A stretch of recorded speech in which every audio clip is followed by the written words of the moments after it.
Alright, now I want to talk about the whole climate change, governments this, governments that thing. Okay, specifically climate change, global warming. I'm reading this story. So far, the death toll in Philippines from Typhoon Yolanda, which is what it's called there, and out of respect to the people of the Philippines, I will refer to it as Typhoon Yolanda. But so far, Typhoon Yolanda has devastated, the death toll so far is 3,600 people, at least. It's probably going to be over 15,000 people, to be honest. That's a lot. And those 15,000 people died because we drive cars and use fossil fuels. Okay.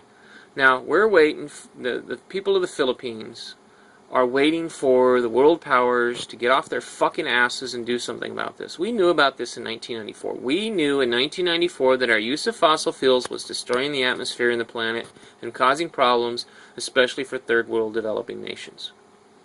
We knew it in the 1990s. We knew it 10 years ago. We didn't do anything about it then. And guess what? Comes time to renegotiate the climate change summit, or the climate change accord. The treaty, the Kyoto Protocol was the original one. Guess what? Everybody's backing out, starting with the United States, of course. Canada, Australia now, they're all backing out, renegotiating. Especially Canada, you fucking bastards. Excuse my language. But this isn't Canadians. This isn't Americans. This isn't Australians. This is the Canadian government, the American government, the Australian government. This isn't the will of the people. This is the will of the government. They're shoving this stuff down your throat. We're not consuming oil. It's being shoved down our throats. So, let's solve this ourselves. You want to do something about the Philippines? You want to help those people over there? Stop driving your fucking car. Stop using anything that uses fossil fuel. Stop buying plastic. Stop creating demand for the death and destruction of this planet. Because that's all you're doing. Because money separates you from the consequences of your actions. Think about what happens when you buy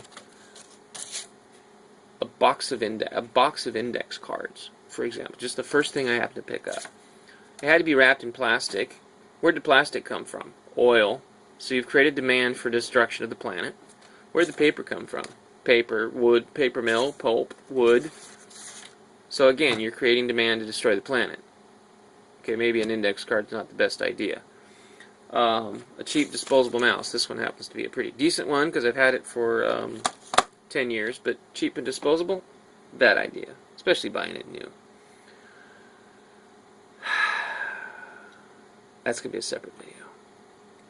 So, what I'm suggesting is if you want to help with the typhoon, if you want to help with the death and destruction over there, stop driving your car. Stop using fossil fuels.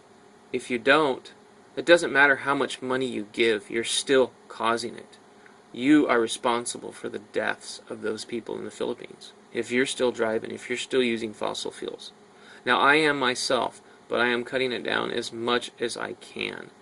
The car I have right now is a car that I paid $250 for. It's a little 1987 Suzuki Samurai that I brought out of the grave, brought it back to life, got it running again. It's not running as well as it should. It's only getting 33 miles a gallon where it should be getting at least 50. I'm working on that, but I don't have the financial resources to get the computer back into it so I can make it run right. And I can't find the computer here to see if I can fix it. So I'm doing the best I can with my limited resources. But the point is that I'm doing the best I can. How many of you out there are actually doing the best that you can, taking buses when you can, walking when you can, or just not going if you don't have to? You know, how many of you are quitting your corporate jobs? How many of you are quitting your jobs working for oil companies? You know, how many of you are actually doing anything that actually has an effect? You know, and if you're a Prius driver, you need to watch the next video.